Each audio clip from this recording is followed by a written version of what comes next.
Israel ने अब Lebanon पर एक बड़ा अटैक लॉन्च कर दिया है और यह अटैक पैलेस्टीन के लिए एक बड़ी बैड न्यूज है, क्योंकि इस अटैक के बाद 76 इयर्स से चले आ रहा इजराइल पैलेस्टीन वॉर हमेशा के लिए खत्म हो सकता है और शायद इस जंग में फाइनली इजराइल की ही जीत हो जाएगी। 25 अगस्त को जब हम सब अपने घर पे आराम से संडे मना रहे थे, तब इजराइल ने लेबनान के इस एरिया में अपने 100 फाइटर जेट्स के साथ एयर स्ट्राइक कर दी।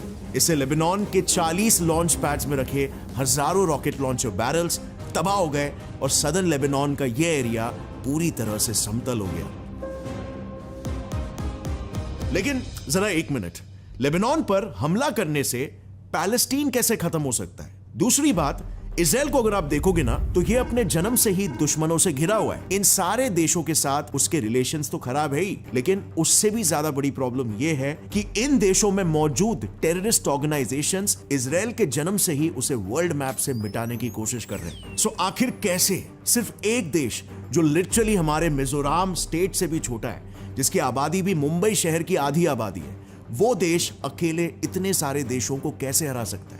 और आखिर में मैं ऐसा क्यों कह रहा हूं कि फाइनली इस जंग में इजराइल की जीत होने वाली है? सो ऐसा इसीलिए है क्योंकि देखो, अब तक पैलेस्टीन कॉज के लिए लड़ने वाले सबसे प्रोमिनेंट ऑर्गेनाइजेशंस ये 3 रहे हैं। नंबर 1 लेबनान का हिजबुल्ला, नंबर 2 गाजा का हमास और नंबर 3 वेस्ट बैंक का अल अक्सा मार्टिर्स ब्रिगेड। लेकिन आज इजराइल इन तीनों ऑर्गेनाइजेशंस को जड़ से मिटा चुका है। सबसे पहले शुरू करते हैं अभी रिसेंटली जिस देश में इजराइल ने अटैक किया है, लेबनान से। 25 अगस्त यानी संडे सुबह 5 बजे इजराइल ने सदर्न लेबनान पर 100 फाइटर जेट से एयर स्ट्राइक किया, जिससे लेबनान का सदर्न एरिया पूरी तरह से तबाह हो गया। इजराइल ने इसका रीजन दिया कि उन्हें इंटेल मिला था कि हिजबुल्ला जल्द ही उन पर हमला करने वाला है और इसीलिए उनके हमला करने से पहले ही इजराइल ने वहां के लॉन्च साइट्स को डिस्ट्रॉय कर दिया। इसके फिर सिर्फ आधे घंटे बाद लेबनान ने भी अपना बदला लेने के लिए इजराइल पर 300 मिसाइल्स लॉन्च कर दिए। लेकिन इजराइल का डिफेंस सिस्टम तो सारी दुनिया जानती है, वन ऑफ द बेस्ट है, और इसीलिए इजराइल को इससे कुछ भी फर्क नहीं पड़ा।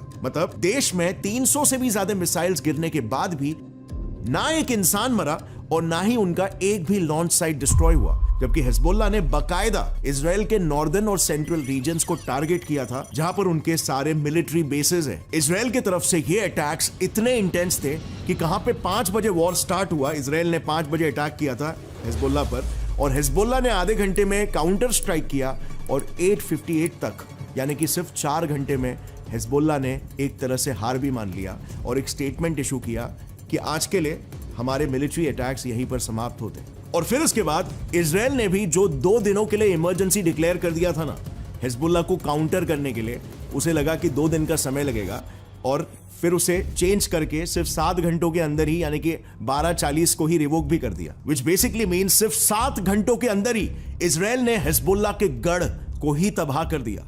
लेकिन आखिर कैसे? इन्होंने एक्चुअली हिजबुल्ला के हर एक मिसाइल को बहुत ही प्रिसाइसली काउंटर किया था, उनके जीपीएस सिस्टम्स को ही जाम कर दिया था। मतलब बेसिकली हिजबुल्ला के ऑलमोस्ट सारे मिसाइल्स जीपीएस गाइडेड होते हैं, यानी कि जैसे ही अपने मिसाइल्स को फायर करते थे, इजराइल उनके जीपीएस को ही जैम करके उनके मिसाइल्स को मिसगाइड कर देता था, जिसके बाद उनका आयरन डोम सिस्टम उन्हें हवा में ही डिस्ट्रॉय कर देता था। दूसरी बात, उनके एयर बेसिस के प्रिसाइज लोकेशंस को पता लगाने के लिए आईडीएफ ने खुद ट्वीट करके बताया कि वो उनके मिलिट्री एरियाज का कांस्टेंट सर्वेलेंस कर रहे थे। सो जैसे ही हिजबुल्ला एक भी मिसाइल लॉन्च करते, उस एक्टिविटी को ट्रैक करके इजरायली एयर फोर्सेस को उनके एयर बेसिस का एग्जैक्ट लोकेशन मिल जाता, जिससे वो प्रिसाइसली उन बेसिस पर ही एयर स्ट्राइक करके उन्हें उड़ा देते।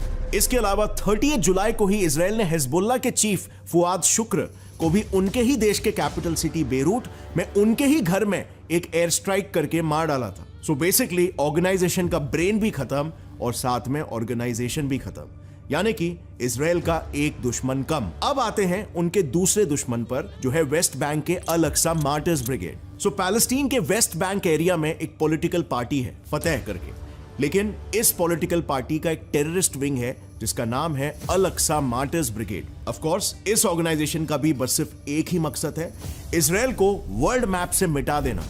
सो इस ऑर्गेनाइजेशन को एलिमिनेट करने के लिए सबसे पहले तो 7 अक्टूबर को जब इजराइल पे हमास की तरफ से एक बड़ा अटैक हुआ था, जिसमें उन्होंने इजराइल के 250 लोगों को अगवा कर दिया था, उस अटैक के बाद इजराइल ने इस टेररिस्ट ऑर्गेनाइजेशन के 3700 टेररिस्ट को अरेस्ट कर लिया था। और दूसरी इससे भी ज्यादा इंपॉर्टेंट बात, इजराइल ने इस ऑर्गेनाइजेशन के फाउंडर और चीफ खलील अल मकदा को ही जान से मार डाला।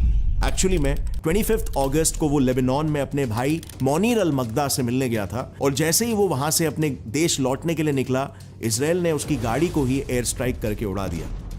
अब इजराइल का ये अटैक प्लान बहुत ही ज्यादा स्ट्रेटेजिक था, क्योंकि एक तो खलील एक टेररिस्ट ऑर्गेनाइजेशन का फाउंडर था और दूसरी बात, इसके भाई ने खुद ही एडमिट किया था कि उनकी ऑर्गेनाइजेशन वेस्ट बैंक में सिविलियंस को रेडिकलाइज किया करती थी और उनके लिए वेपन स्मगल करके उन्हें फंडिंग्स देके वो वहां के लोकल्स को अपने टेररिस्ट ऑर्गेनाइजेशन में रिक्रूट किया करती थी। तीसरी बात, इस टेररिस्ट ऑर्गेनाइजेशन ने इजराइल पे पास्ट में कई सारे अटैक्स भी लॉन्च किए थे, जिसकी लिस्ट आपको स्क्रीन पे दिख जाएगी। सो इजराइल ने बेसिकली खलील को खत्म करके अपने एक दुश्मन को मार गिराया और इसी के साथ उसने पूरे मिडिल ईस्ट के टेररिस्ट ऑर्गेनाइजेशंस को एक स्ट्रॉन्ग मैसेज दे दिया कि इजराइल से पंगा लोगे तो तुम्हारा भी हाल खलील जैसा ही होगा।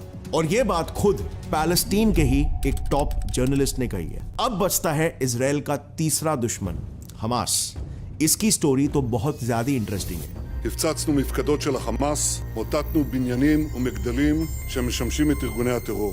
गाजा स्ट्रिप में सिविलियंस काफी रहते हैं, ये आपको पता है, और इन्हीं के बिल्डिंग्स में इन्हीं सिविलियंस को हमास टेररिस्ट ह्यूमन शील्ड की तरह इस्तेमाल करके बंकर्स बना के छुपा करते थे। सो हमास को खत्म करने के लिए इजराइल ने एयर स्ट्राइक नहीं बल्कि ग्राउंड इन्वेजन किया ताकि मिनिमम सिविलियन कैजुअलिटीज हो। ये मैप देख रहे हो, 7 अक्टूबर के अटैक्स के बाद इजराइल ने सबसे पहले एंट्री मारी नॉर्थ गाजा से, जहां से वो ग्राउंड इन्वेजन करते करते राफा तक पहुंच गए। राफा तक पहुंचने के लिए उन्हें पूरे 7 महीने लग गए और इसीलिए आपको याद होगा मई महीने में ही पूरे देश में all eyes on Rafah trend कर रहा था। लेकिन जब 7 महीनों से इजराइल पूरे पैलेस्टीन पर कंटिन्यूअसली अटैक कर रहा था, जब पिछले 7 महीनों से वो पैलेस्टीन के इन सारे एरियाज को डिस्ट्रॉय कर रहा था, तो सिर्फ राफा अटैक पर ही इतना बड़ा ग्लोबल आउटरीच क्यों देखने को मिला? देखो, सिविलियन कैजुअलिटीज डेफिनेटली बहुत ही ज्यादा गलत है। ज्यादातर जंगों में आम इंसानों की कोई गलती नहीं होती और सबसे ज्यादा नुकसान उन्हीं का होता है। पैलेस्टीन में पिछले 7 महीनों से लगातार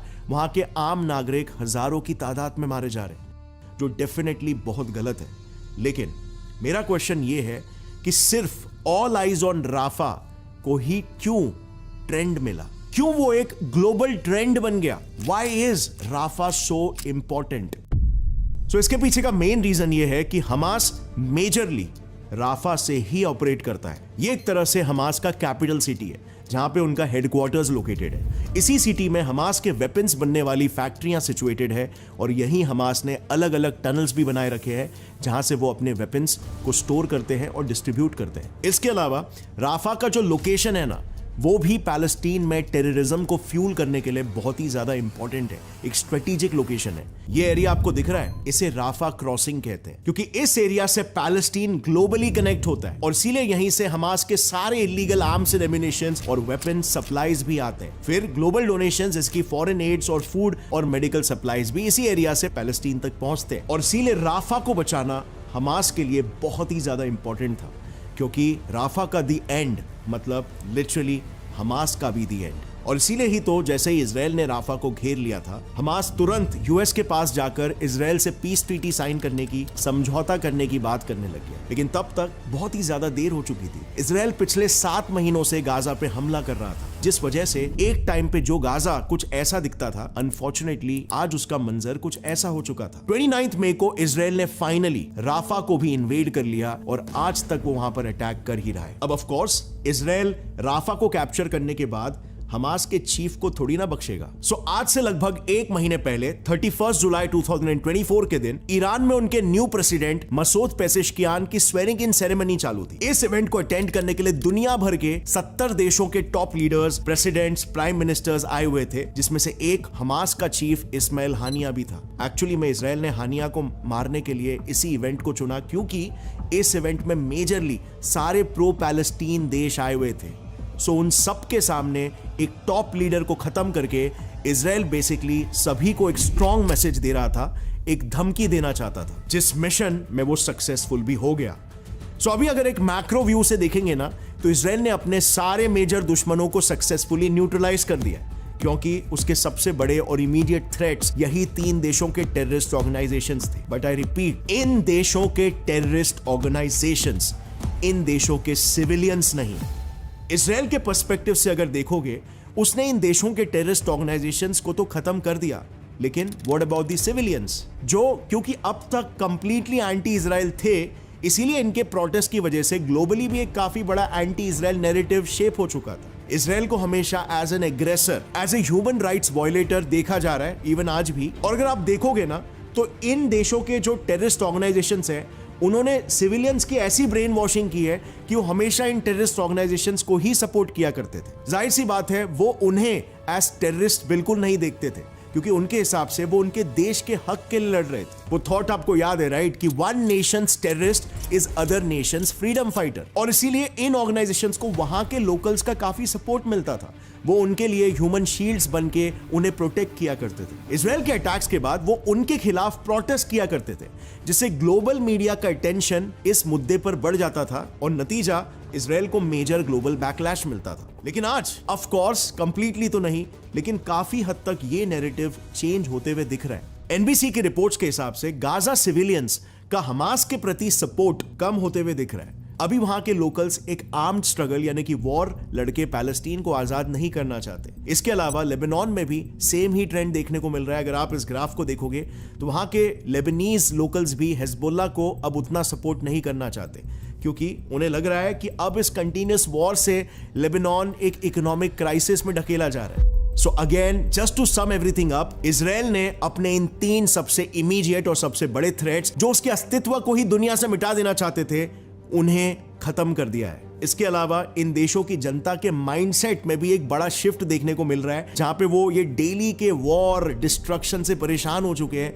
और वो तरक्की के मार्ग में चलना चाह रहे हैं, बिकॉज वो कहीं ना कहीं समझ चुके हैं कि लड़ाई झगड़े में कुछ नहीं रखा है। वो लिटरली अब वॉर से ऊब चुके हैं और वो इस रीजन में शांति और पीस चाहते हैं। सो अब इस सबसे आपको क्या लगता है? क्या हम ये कह सकते हैं कि अब फाइनली इजराइल वर्सेस पैलेस्टीन का जो वॉर है, जो इतने सालों से चलते आ रहा है, वो कहीं ना कहीं जाके रुक जाएगा? या फिर आपको लगता है कि ये सारे ऑर्गेनाइजेशंस दोबारा से जिंदा हो जाएंगे, अपने नए लीडर्स को चुन लेंगे और वापस से ये सिलसिला जारी रहेगा?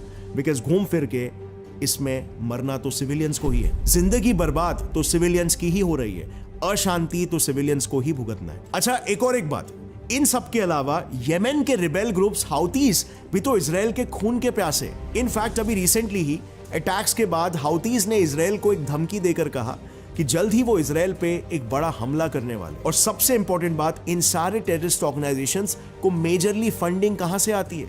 ईरान से। वहां तो आयतुल्लाह खोमेनी की गवर्नमेंट ही एंटी इजराइल अटैक्स को स्पॉन्सर करती है, अलग अलग देशों में टेररिस्ट ऑर्गेनाइजेशंस को जन्म देती है, उन्हें पनाह देती है, उन्हें ट्रेनिंग देती है, सिर्फ इसीलिए ताकि इजराइल से लड़ने के लिए ज्यादा से ज्यादा एंटी इजरायली फ्रंट्स डेवलप हो सके। सो क्या लगता है आपको, क्या वाकई में इस मिडिल ईस्ट के रीजन में कभी शांति आ भी पाएगी इन द फ्यूचर?